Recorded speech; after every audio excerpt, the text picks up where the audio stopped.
Hi, my name is Katie Pantell, and I'm a software engineer at Udemy. Today I'm going to be talking about how data constraints helped us build a better analytics product. For those of you who aren't familiar with Udemy, we are the largest global learning marketplace with courses on the most in-demand skills that are taught by real-world experts. We have 70,000 real-world instructors teaching 155,000 courses in more than 65 languages.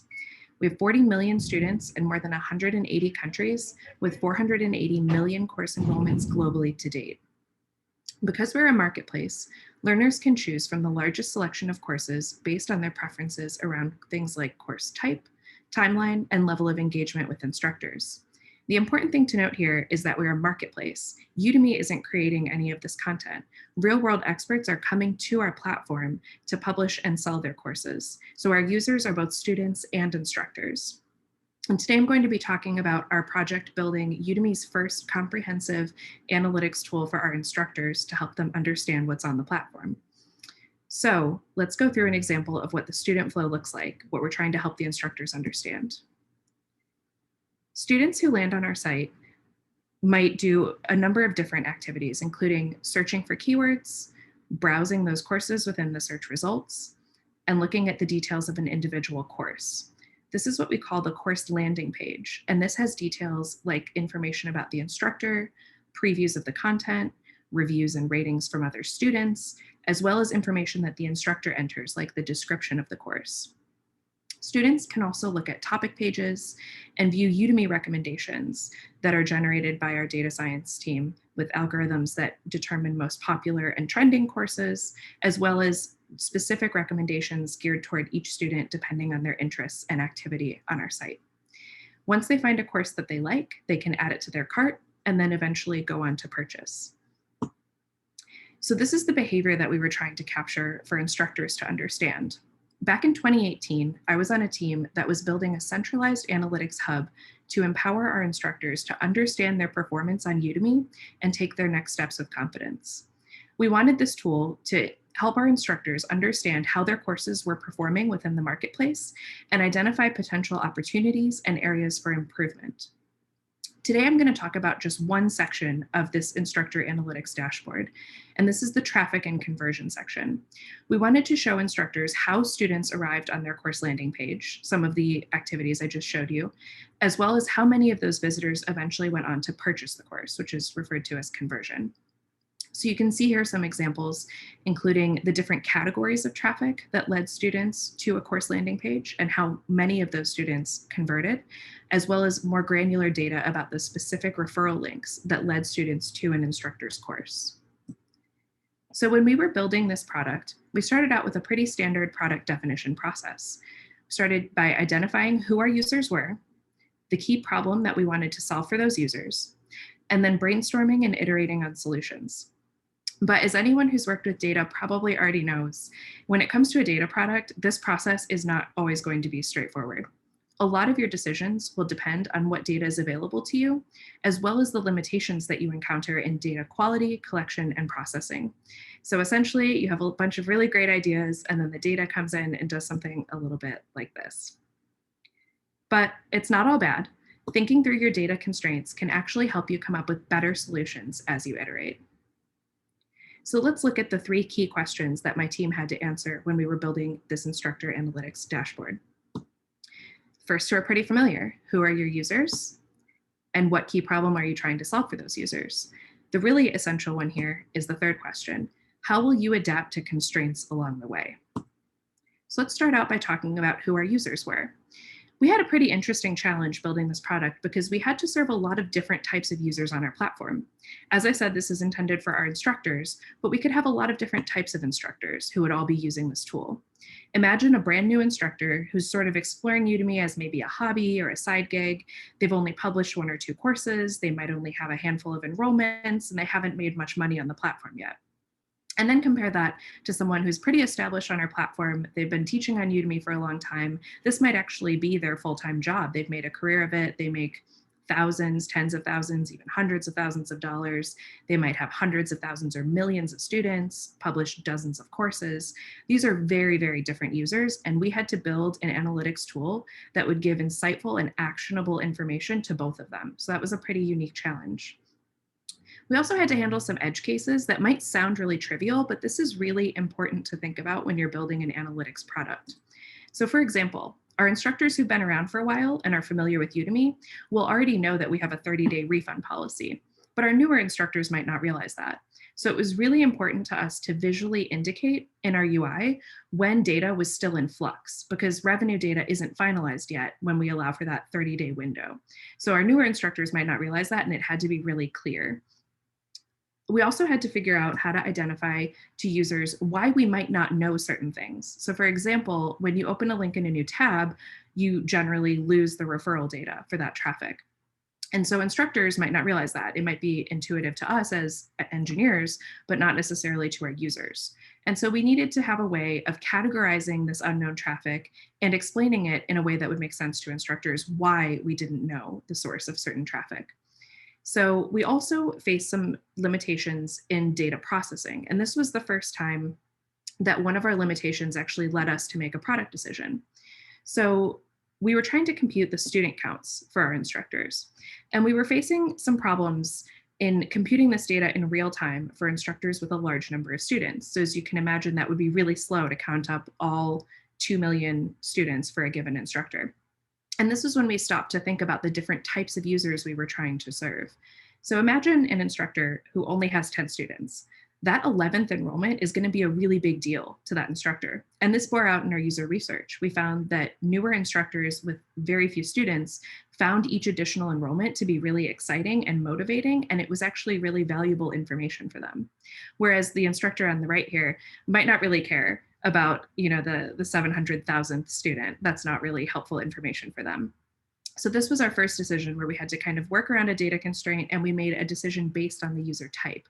We instituted a threshold where lower volume instructors would get these values computed in real time, whereas higher volume instructors would have it computed a few times a day in a batch processing job.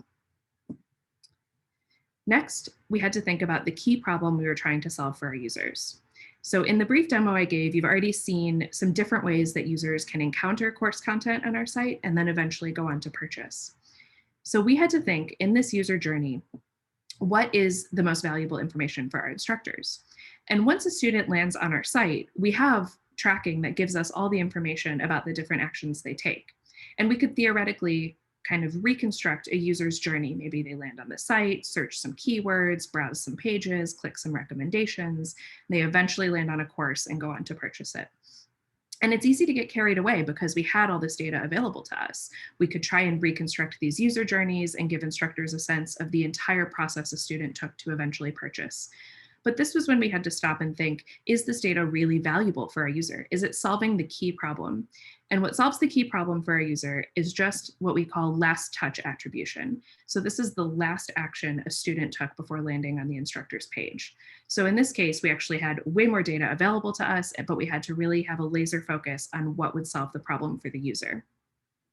Similarly, Udemy runs a lot of ads and affiliates and promotional programs with our partners. And these are things that instructors don't really have control over. They give us the ability to promote their content, and we decide where that shows up in advertisements or partnerships, et cetera. And so this information about specific ad campaigns or partners isn't really actionable for instructors. So we decided to group it together into what we called Udemy ads and affiliates, because anything more granular than that isn't actionable. So yet again, we had a wealth of data available, but we had to think what would solve the problem for our users. Similarly, we also promote the instructor's content across our site internally. And we have these different recommendation units that are based on things like trending courses on the platform as a whole, and also based on a student's interest and their behavior on our site. So instructors don't really have any control over where their course shows up within our recommendations. That's determined by our algorithm. What they do have control over, however, is what we call the course card. And that's this little section that each course gets that has details that are pulled from the instructor's course landing page. So things like the photo, the title, the description, all inform these little course cards that appear throughout the site. So we decided to group the insights about all of our different recommendation units across the site into a category that would just direct instructors towards what's actionable for them, which is improving the content of their course landing page, because this is what will then improve the content of their course card throughout our site. So we decided to group all the data just based on the actions the instructor can actually take. Finally, we had to think about how to adapt to constraints along the way. And this is where we started to learn that limitations can really be your friend. It makes you think more critically about your product definitions when you face one of these constraints. And this is one of my favorite examples. We were trying to build some insights that would show instructors the other courses their existing students were enrolling in. So this was a way of indicating to an instructor of your existing audience, what other topics and course categories are they currently purchasing? Because then that could indicate to instructors that here's an opportunity for course creation. If you wanted to create a new course, what would appeal to your existing students? So when we were working on this, we realized that this data set was going to get really large. Imagine an instructor with hundreds of thousands of students, and each of those students might be enrolled in dozens of courses. So this could be a really, really big data set. And we actually faced some constraints around how large of a data set we could work with here. And we knew we had to cut it down. So when we were trying to think how we could shrink the size of this data, it occurred to us that recency is actually really important for these insights. An instructor doesn't really care about what their current students were interested in 2 years ago, because that doesn't really indicate a current interest in that topic or an intent to purchase a course in that topic right now. So what actually matters is just the courses that their current students have enrolled in over the past few months. And so by cutting the data set down to limit it to just the past few months, not only did we work around that size constraint, but we actually provided better and more actionable insights for our instructors. So over the course of this project, we came up with a preferred process for building analytics products at Udemy, and we think that teams at other companies can also take advantage of this. So we started by brainstorming on designs. Next, exploring and investigating the data to see what's actually available. Then revisiting your designs based on the limitations you find when you dig into the data. And finally, development and user testing. The really key pieces of this are being flexible and willing to change your plans depending on what you find when you look at the data, and also the user testing. Our product design and engineering teams were really lucky in that we got to sit in on several user research sessions with our beta group of instructors. And then we were able to incorporate that feedback into further iterations of the product. And that was really important for us. So overall, we think that it's possible for your team to use your data constraints to your advantage to build a better analytics product for your users.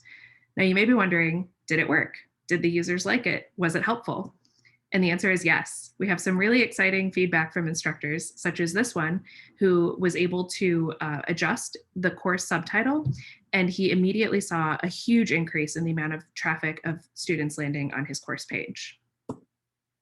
We also have this instructor who changed things like the wording of his course description and the takeaways, and he actually saw an increase of 20% in conversion of students who viewed the course and then went on to purchase. So some really exciting feedback from our instructors who were able to take actionable insights from this product. So if you have any questions or you'd like to get in touch, you can find me on LinkedIn. You can also read my blog post, which has a lot more detail with more examples of the ways that our data constraints helped us improve our product definitions in this project. And if you're interested in what's going on in the Udemy engineering team in general, you can check out our tech blog on Medium. And of course, we are always hiring. So check out our careers page and see if you're interested in any roles. Thank you.